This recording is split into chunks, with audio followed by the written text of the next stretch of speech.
Bonjour, bienvenue sur Bible 365. Nous sommes contents que vous soyez avec nous aujourd'hui, pour écouter la lecture du livre d'Ésaïe chapitres 17 à 22. Si vous êtes nouveau, s'il vous plaît abonnez-vous à la chaîne, aimez et partagez-la pour encourager quelqu'un d'autre à écouter la Bible cette année. Bonne écoute. Ésaïe, chapitre 17. Oracle sur Damas. Voici, Damas ne sera plus une ville, elle ne sera qu'un monceau de ruines. Les villes d'Aroër sont abandonnées, elles sont livrées aux troupeaux. Ils s'y couchent, et personne ne les effraie. C'en est fait de la forteresse d'Éphraïm, et du royaume de Damas, et du reste de la Syrie. Il en sera comme de la gloire des enfants d'Israël, dit l'Éternel des armées.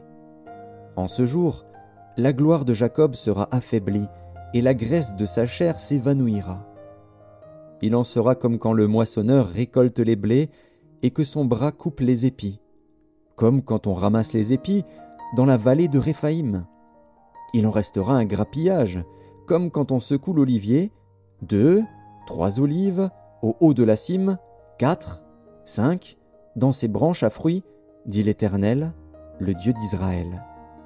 En ce jour, l'homme regardera vers son Créateur, et ses yeux se tourneront vers le Saint d'Israël.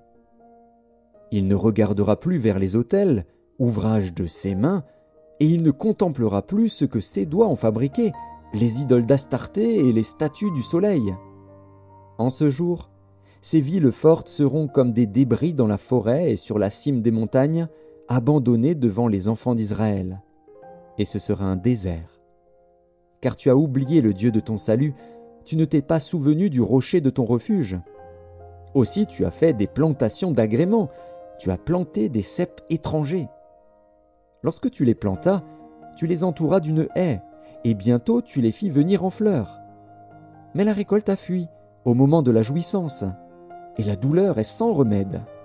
Oh, quelle rumeur de peuples nombreux! Ils mugissent comme mugit la mer. Quel tumulte de nations! Elles grondent comme grondent les eaux puissantes.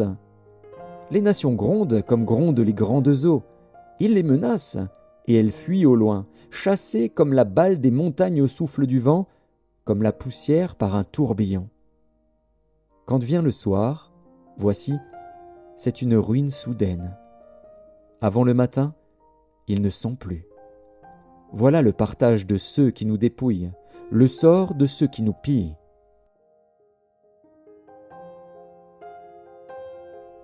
Ésaïe, chapitre 18.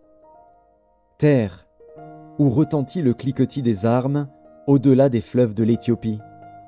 Toi qui envoies sur mer des messagers, dans des navires de joncs voguant à la surface des eaux. Allez, messagers rapides, vers la nation forte et vigoureuse, vers ce peuple redoutable depuis qu'il existe, nation puissante et qui écrase tout, et dont le pays est coupé par des fleuves. Vous tous, habitants du monde, habitants de la terre, voyez la bannière qui se dresse sur les montagnes, écoutez la trompette qui sonne. Car ainsi m'a parlé l'Éternel. Je regarde tranquillement de ma demeure, par la chaleur brillante de la lumière et par la vapeur de la rosée, au temps de la chaude moisson. Mais avant la moisson, quand la pousse est achevée, quand la fleur devient un raisin qui mûrit, il coupe les sarments avec des serpes, il enlève, il tranche les ceps. Ils seront tous abandonnés aux oiseaux de proie des montagnes et aux bêtes de la terre. Les oiseaux de proie passeront l'été sur leurs cadavres, et les bêtes de la terre y passeront l'hiver. En ce temps-là, des offrandes seront apportées à l'Éternel des armées, par le peuple fort et vigoureux, par le peuple redoutable depuis qu'il existe, nation puissante et qui écrase tout, et dont le pays est coupé par des fleuves. Elles seront apportées là où réside le nom de l'Éternel des armées, sur la montagne de Sion. Ésaïe, chapitre 19. Oracle sur l'Égypte. Voici, l'Éternel est monté sur une nuée rapide, il vient en Égypte. Et les idoles de l'Égypte tremblent devant lui, et le cœur des Égyptiens tombe en défaillance. J'armerai l'Égyptien contre l'Égyptien, et l'on se battra frère contre frère, ami contre ami, ville contre ville, royaume contre royaume. l'esprit de l'Égypte disparaîtra du milieu d'elle, et j'anéantirai son conseil. On consultera les idoles et les enchanteurs, ceux qui évoquent les morts et ceux qui prédisent l'avenir. Et je livrerai l'Égypte entre les mains d'un maître sévère. Un roi cruel dominera sur eux, dit le Seigneur, l'Éternel des armées. Les eaux de la mer tariront, le fleuve deviendra sec et aride. Les rivières seront infectes, les canaux de l'Égypte seront bas et desséchés, les joncs et les roseaux se flétriront. Ce ne sera que nudité le long du fleuve, à l'embouchure du fleuve. Tout ce qui aura été semé près du fleuve se desséchera, se réduira en poussière et périra. Les pêcheurs gémiront, tous ceux qui jettent l'hameçon dans le fleuve se lamenteront, et ceux qui étendent des filets sur les eaux seront désolés. Ceux qui travaillent le lin peigné et qui tissent des étoffes blanches seront confus. Les soutiens du pays seront dans l'abattement, tous les mercenaires auront l'âme attristée. Les princes de Tsoan ne sont que des insensés, les sages conseillers de Pharaon forment un conseil stupide. Comment osez-vous dire à Pharaon, « Je suis fils des sages, fils des anciens rois » Où sont-ils donc tes sages? Qu'ils te fassent des révélations et qu'on apprenne ce que l'Éternel des armées a résolu contre l'Égypte. Les princes de Tsoan sont fous, les princes de Noph sont dans l'illusion, les chefs des tribus égarent l'Égypte. L'Éternel a répandu au milieu d'elle un esprit de vertige, pour qu'il fasse chanceler les Égyptiens dans tous leurs actes, comme un homme ivre chancelle en vomissant. Et l'Égypte sera hors d'état de faire ce qu'ont fait la tête et la queue, la branche de palmier et le roseau. En ce jour, l'Égypte sera comme des femmes. Elle tremblera et aura peur, en voyant s'agiter la main de l'Éternel des armées, quand il la lèvera contre elle. Et le pays de Juda sera pour l'Égypte un objet d'effroi. Dès qu'on lui en parlera, elle sera dans l'épouvante, à cause de la résolution prise contre elle par l'Éternel des armées.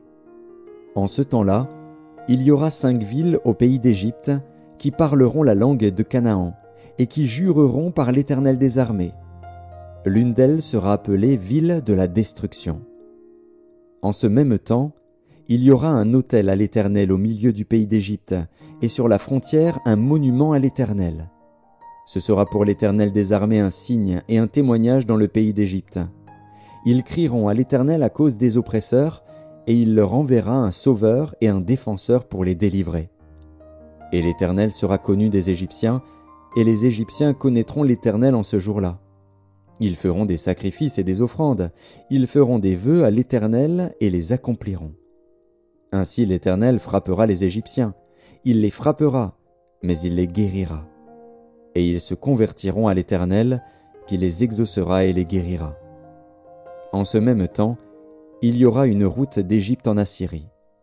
Les Assyriens iront en Égypte, et les Égyptiens en Assyrie, et les Égyptiens avec les Assyriens serviront l'Éternel.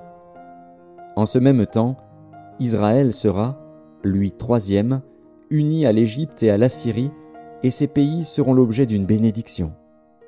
L'Éternel des armées les bénira, en disant « Béni soit l'Égypte, mon peuple, et l'Assyrie, œuvre de mes mains, et Israël, mon héritage. » Ésaïe, chapitre 20. L'année où Tartan, envoyé par Sargon, roi d'Assyrie, vint assiéger Asdod et s'en empara, en ce temps-là l'Éternel adressa la parole à Ésaïe, fils d'Amots, et lui dit « Va, détache le sac de tes reins et ôte tes souliers de tes pieds. » Il fit ainsi, marcha nu et déchaussé. Et l'Éternel dit « De même que mon serviteur Ésaïe marche nu et déchaussé, ce qui sera dans 3 ans un signe et un présage pour l'Égypte et pour l'Éthiopie, de même le roi d'Assyrie emmènera de l'Égypte et de l'Éthiopie captifs et exilés les jeunes hommes et les vieillards, nus et déchaussés, et le dos découvert, à la honte de l'Égypte. Alors on sera dans l'effroi et dans la confusion, à cause de l'Éthiopie en qui l'on avait mis sa confiance, et de l'Égypte dont on se glorifiait. Et les habitants de cette côte diront en ce jour, « Voilà ce qu'est devenu l'objet de notre attente, sur lequel nous avions compté pour être secourus, pour être délivrés du roi d'Assyrie. Comment échapperons-nous » Ésaïe, chapitre 21. Oracle sur le désert de la mer. Comme s'avance l'ouragan du midi, il vient du désert, du pays redoutable. Une vision terrible m'a été révélée. L'oppresseur opprime, le dévastateur dévaste. Monte, Élam, assiège, Médie. Je fais cesser tous les soupirs. C'est pourquoi mes reins sont remplis d'angoisse. Des douleurs me saisissent, comme les douleurs d'une femme en travail. Les spasmes m'empêchent d'entendre, le tremblement m'empêche de voir. Mon cœur est troublé, la terreur s'empare de moi. La nuit de mes plaisirs devient une nuit d'épouvante.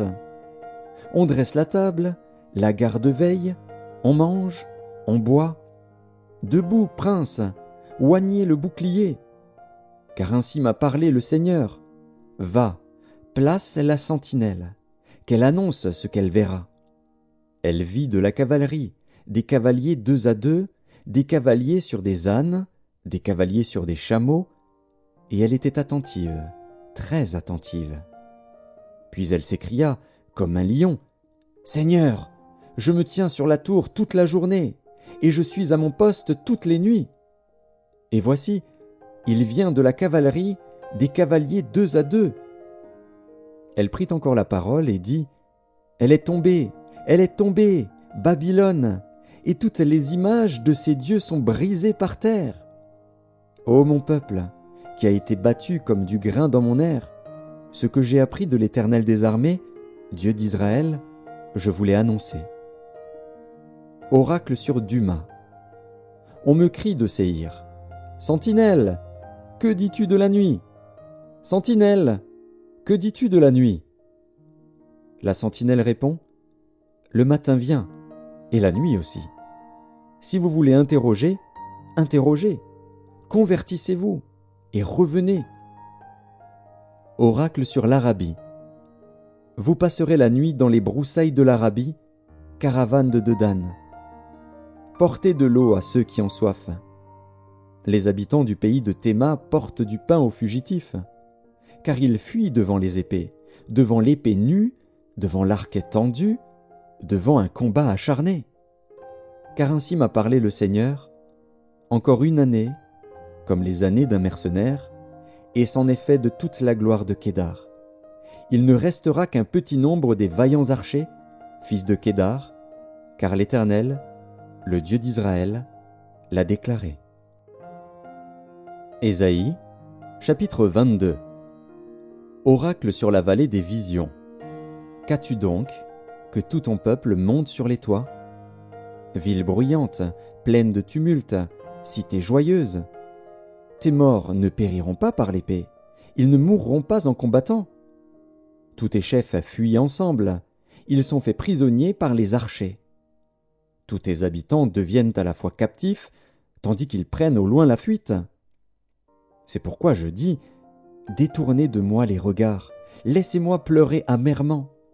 N'insistez pas pour me consoler du désastre de la fille de mon peuple, car c'est un jour de trouble, d'écrasement et de confusion, envoyé par le Seigneur, l'Éternel des armées, dans la vallée des visions. On démolit les murailles, et les cris de détresse retentissent vers la montagne. Élam porte le carquois. Des chars de combattants, des cavaliers, s'avancent. Kir met à nu le bouclier. Tes plus belles vallées sont remplies de chars, et les cavaliers se rangent en bataille à tes portes. Les derniers retranchements de Juda sont forcés, et en ce jour tu visites les armures de la maison de la forêt. Vous regardez les brèches nombreuses faites à la ville de David, et vous retenez les eaux de l'étang inférieur. Vous comptez les maisons de Jérusalem, et vous les abattez pour fortifier la muraille.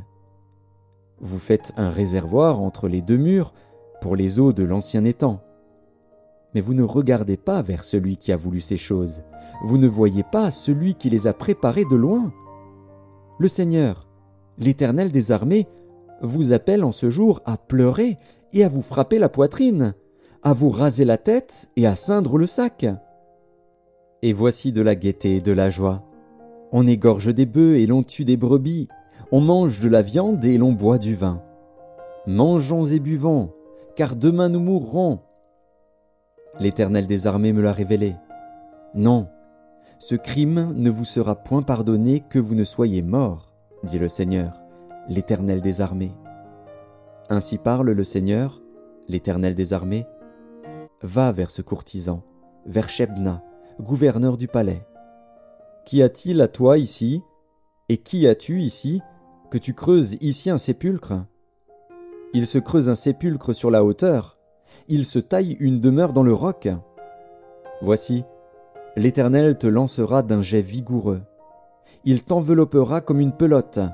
Il te fera rouler, rouler comme une balle, sur une terre spacieuse. Là tu mourras. Là seront tes chars magnifiques. Ô toi, l'opprobre de la maison de ton maître. Je te chasserai de ton poste. L'Éternel t'arrachera de ta place. En ce jour-là, j'appellerai mon serviteur Eliakim, fils de Hilkija. Je le revêtirai de ta tunique, je le ceindrai de ta ceinture, et je remettrai ton pouvoir entre ses mains. Il sera un père pour les habitants de Jérusalem et pour la maison de Juda. Je mettrai sur son épaule la clé de la maison de David. Quand il ouvrira, nul ne fermera. Quand il fermera, nul n'ouvrira. Je l'enfoncerai comme un clou dans un lieu sûr, et il sera un siège de gloire pour la maison de son père. Il sera le soutien de toute la gloire de la maison de son père, des rejetons nobles et ignobles, de tous les petits ustensiles, des bassins comme des vases. En ce jour, dit l'Éternel des armées, le clou enfoncé dans un lieu sûr sera enlevé, il sera abattu et tombera, et le fardeau qui était sur lui sera détruit. Car l'Éternel a parlé.